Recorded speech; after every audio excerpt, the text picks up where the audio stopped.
Hi everyone, this is Tuplex. Today I'm going to show you how to download and install Courseplay, and then I'll show a few examples of how Courseplay works and what it's helpful for in the game. Now, Courseplay is, for FS19 at least, is only in beta, so there are still some features that are not enabled. There are some things that don't work properly yet. So keep that in mind if you're going to try it. The purpose of this video is just to help people figure out how to get it installed, because it's not completely straightforward, and to give you an idea of what Courseplay can do for you.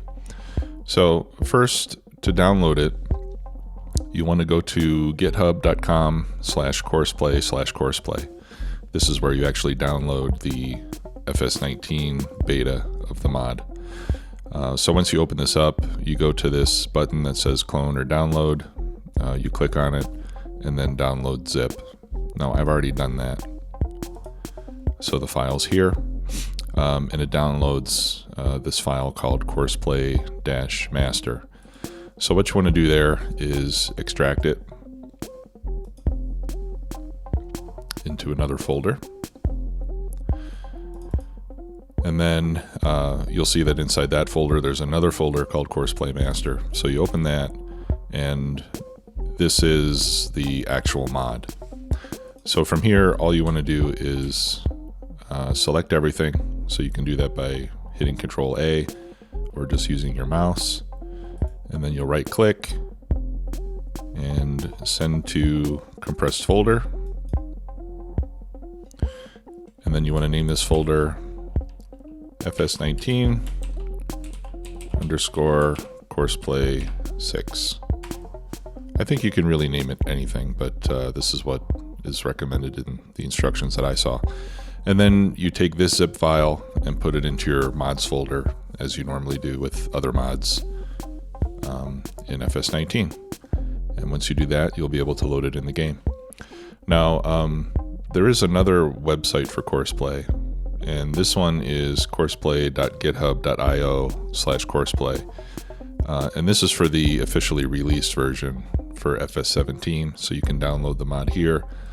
But I'm showing you this because there is a manual on this website that explains a lot of the different features of the mod. Now again, some of these features are not available yet. There may have been some changes here, but it's a good way to get an idea in detail of how it works. It's actually a pretty good guide. I wasn't able to figure out everything just from reading this guide, but you can learn quite a bit about it by going through this information. So next up, I'll show you how some of this works in the game. See you in a moment.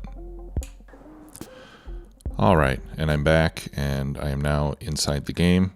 I'm actually in a copy of my save game from my Felsbrunn Let's Play series. I've turned this into a test map. As you can see, I've given myself quite a lot of money, and I got some additional equipment just so I can show you some of the Courseplay features. So here I've got a Fendt 1050 with the Horsch. I think this is the Joker cultivator. And here I have a large field that is irregularly shaped, as you can see. And this is the sort of thing that Courseplay shines on. This field shape might give your hired worker some trouble. You know, the in-game hired worker. I've also got there's this large power pole in the middle of my field, which you can see over there. That causes some problems for the worker. So this is the type of scenario that Courseplay really shines at. So let's see what we can do with this. So I hit the right mouse button to open up the dialog window, and the mode that I want is fieldwork.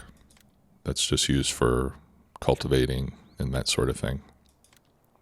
So I'll click over here on the course generation window, and then I'm going to click the advanced course generating settings. That brings up this nice dialog window.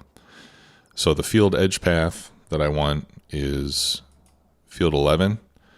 Now it says field 11, but that actually includes this entire area, which is all one field for me now.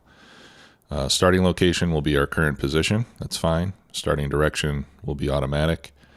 I'm going to activate bypass islands because I want it to bypass the island where that power pole is.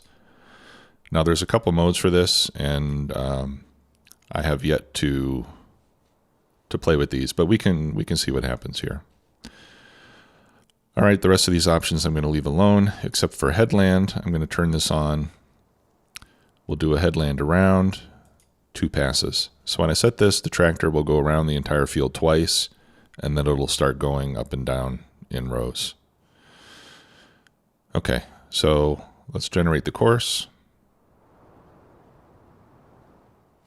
And this is the course that it's calculated. So you can see here it avoids the power pole in the center. You see the color change. The bright green is where it starts and the red is where it finishes. So you can see it's going to go around twice, and then it'll start going back and forth at this strange angle. That angle comes from the fact that Courseplay is trying to find the longest straight lines it can through the course. So by going in that angle, it'll have the longest amount of time before it has to make a turn and come back the other way. You can change that. You can change it to the longest edge of the field if you like. In this case, it's north to south. You could set direction manually. I'm going to leave it on automatic. Now the other thing is, let's see what this circle mode for bypass islands does. Okay, so in this case, it actually will go around the island in a circle and then continue on the path. I think I like that. Rather than just going around it, that might leave some untouched corners when we do it that way. All right, so let's... Oh, okay. No, the course is already generated, so we'll click back. We'll go into Drive Course, and if you click on this eye, you can get a map view in this view as well. And also from course generation, you can click here, and that'll show you the edge path, so you can make sure that it's capturing the edge of the field. But in any case, we're ready to go. So I'm going to click on Drive Course.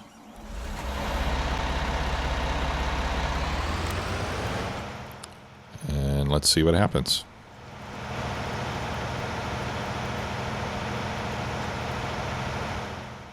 Okay, so you can see it's following the edge. And the course is calculated based on the width of the tool, at least as far as the game sees it. And it'll get a little more interesting once we get to the top edge of the field here, where we get the curves, and you'll see that this will follow the curves around. So let's wait until it gets up there and we can see what it does.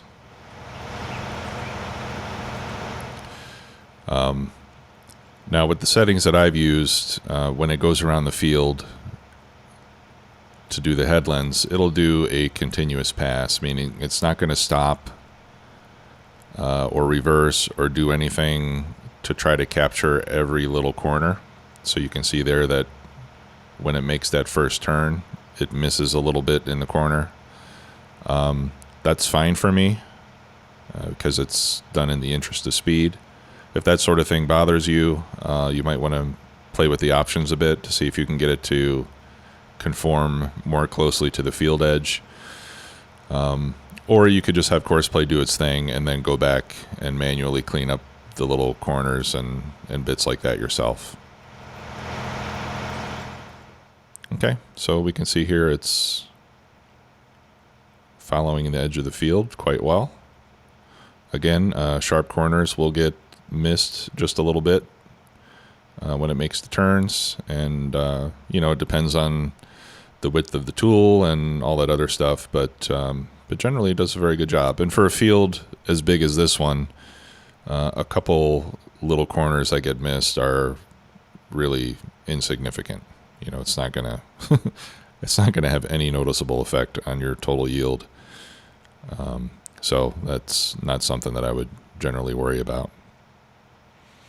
Okay, so we could let this happily finish the entire field.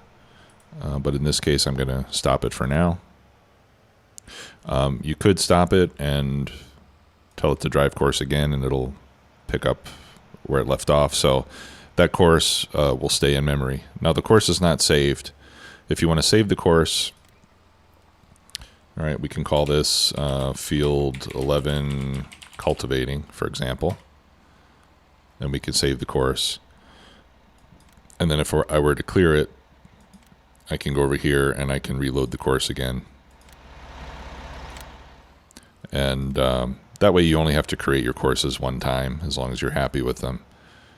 Now for the restart, it probably would have been better to back up a little bit before restarting, but in any case, that's how that works. So I'm going to stop this just because it's beta, and I haven't tested any of this with having multiple vehicles going simultaneously. So now over in this field, I've set up some other test conditions. So this is a field that's got some barley that's ready to be harvested. I've got a Nova 330. You may remember this from the early days of our Let's Play. And I could just set the hired worker on this, but I am going to create a course to harvest. So again, you would use field work. We'll go to the advanced settings. Let's zoom in on our field. All right, so we want field 27. We're going to start at the current position, direction automatic. I don't think I need any headlands on this one. So let's generate the course. Okay, and that's a fairly simple one, but you can see even with that little curve, it's going to adapt to that. We could also do, there are a couple different headland options for the headland around. You know, again, we could do 2-3 passes. I don't know if there's a maximum. You could do as many as you want, probably. But I'm gonna skip the headland for now, and we'll just use this course that we've got, and we'll tell it to drive.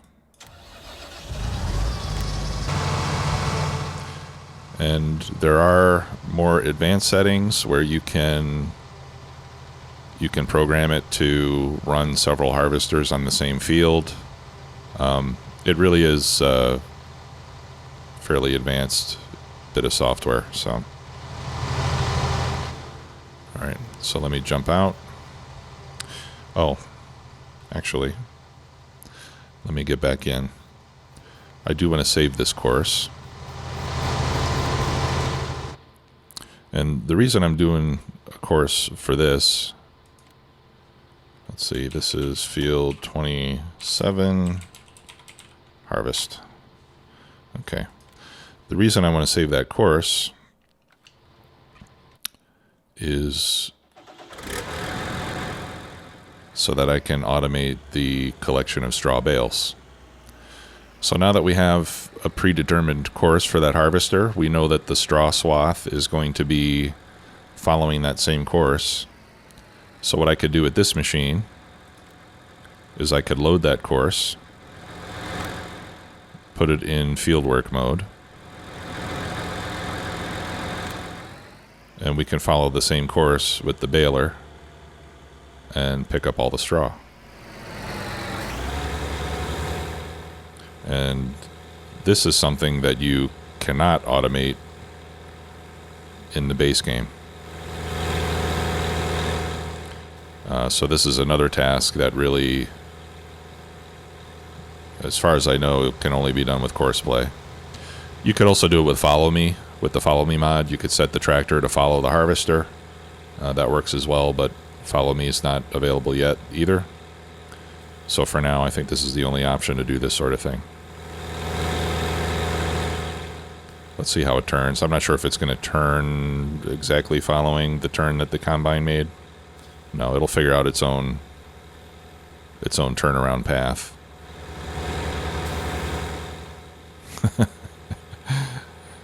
And it might struggle a bit with this hill, but come on. You can do it. I think if this was flat land, it would be doing this much more quickly.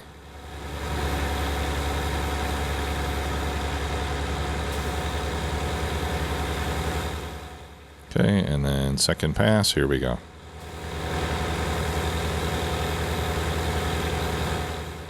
Okay, so that's another useful application.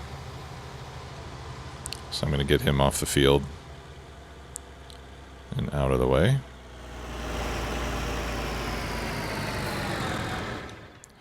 Okay, now you can also automate the collection of the crop and emptying it into the silo. So what I'm going to do here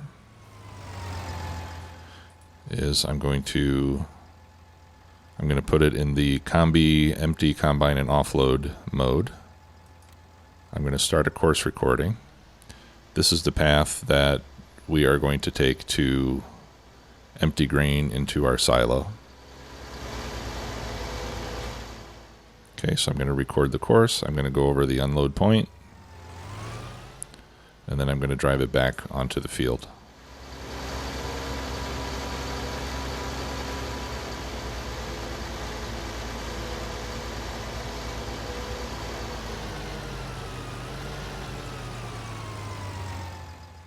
Okay, I'll stop recording and we'll save that. Let's call that field 27 combine unload. Okay, and now we can see that it's ready to be unloaded already. So I'm going to go ahead and drive the course. Now we can see that it's sitting here waiting because combine's pipe is in fruit. Okay, so that means that the combine's pipe is on the grain side, but that should be configurable. Let's see.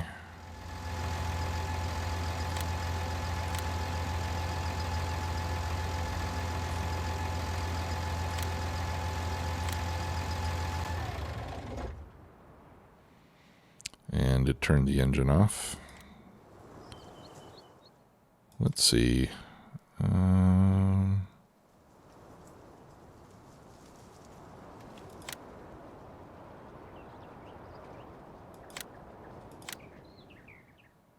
Okay, I thought there was an option to tell it to drive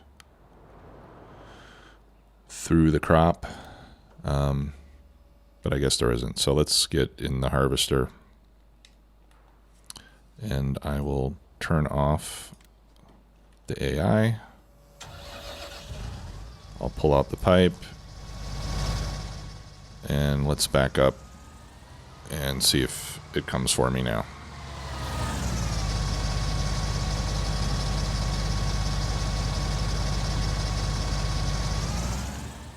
Okay, here it comes. So now you can see the tractor is coming to unload. It should be able to detect where the pipe is. Pull directly underneath.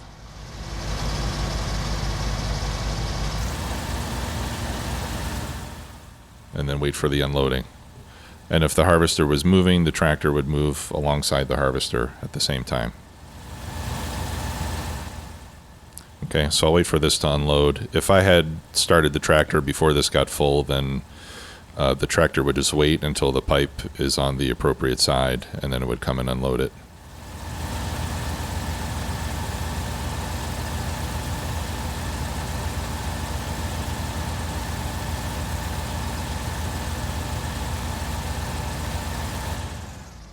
Okay.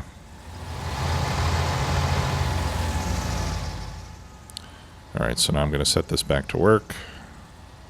We'll go to the next closest waypoint, and then we'll watch what happens.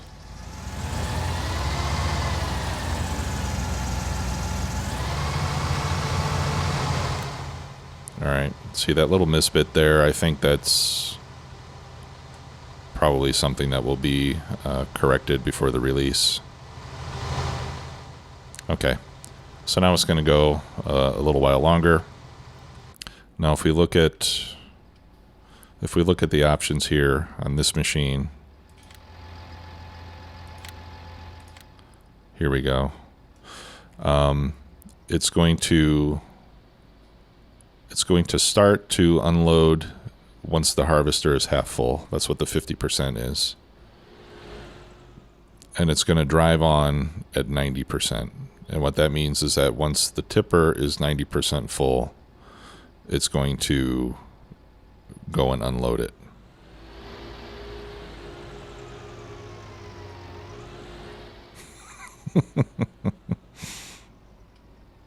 I'm not sure exactly what we're doing right now. I think it's just trying to get into a good position on the field. Oh, okay. There we go. It's going to unload again. Not quite sure why.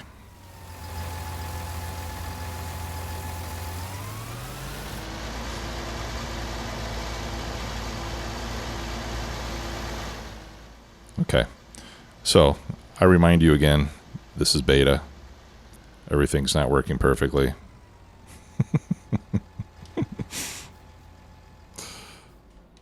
You're not slipping. Here.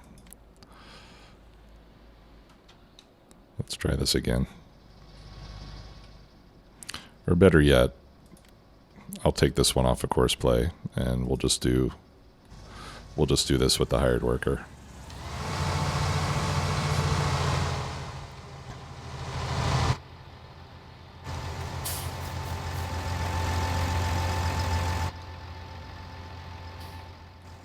Okay. Yeah, now this one is saying no combine in reach because for whatever reason it left the field. So it'll only automatically detect a combine when it's on the field. But the other thing that you can do is you can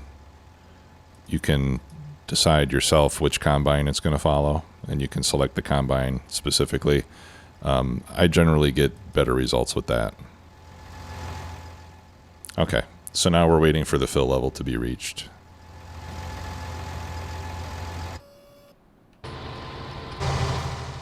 All right, so it's going to wait until it's half full, and then it should come in empty. I think it's going to hit the halfway mark when the pipe is on the side of the fruit, as it likes to say. So it'll probably wait until it makes yet another turn after it passes that 50% mark to come and empty it. So we'll be back in a moment and see what happens. Okay, so now we're getting the combine pipe is in fruit message. That means it's ready to go unload, but it's waiting for the pipe to be on the correct side. So now we can see that the tractor started up. And it's going to turn around and get itself in position to unload the harvester. Now you can see also that the harvester has stopped.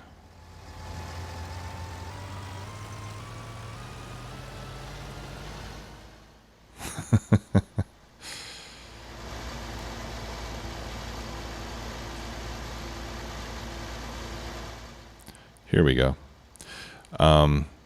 Because when the tractor is going to pick up, it communicates with the harvester as well. So the harvester stopped, waiting for this to happen.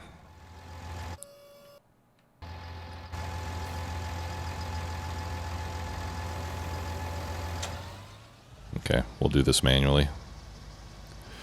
And then I'm hoping what will happen now is that the tipper will fill up past the 90% point and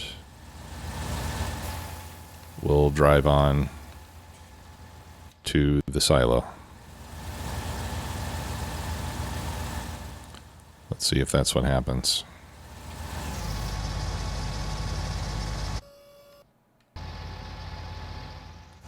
Okay, let me get the combine out of the way.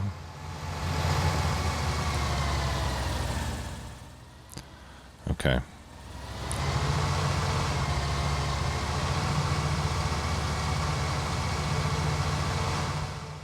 And then it's going to come over here to start the unload course, I hope.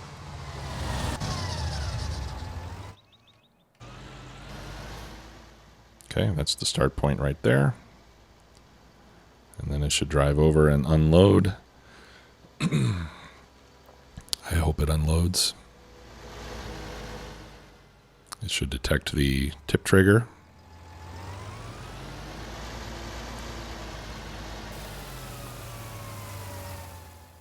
All right.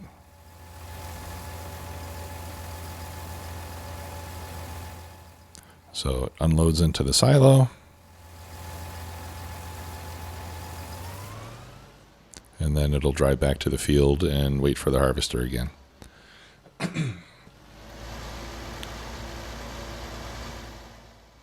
So, I've already said it several times, but again, this is a beta. It's not working the way that it did in FS17 yet, but hopefully they'll have everything working smoothly in the not too distant future, and then we can start to really put this mod to work. I think this just kind of gives you a sense of the potential here. In previous versions of the game, it would not be uncommon for me to have 4 or 5 machines all running on Courseplay simultaneously, doing different tasks, and it's really a great way to automate a lot of your farm work.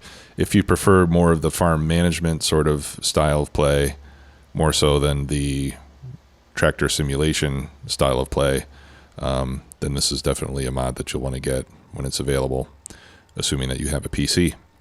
So that's it for now. Thanks for watching, everybody. If you have any questions or comments, let me know. I'll do my best to answer, and we'll see you soon. Bye-bye.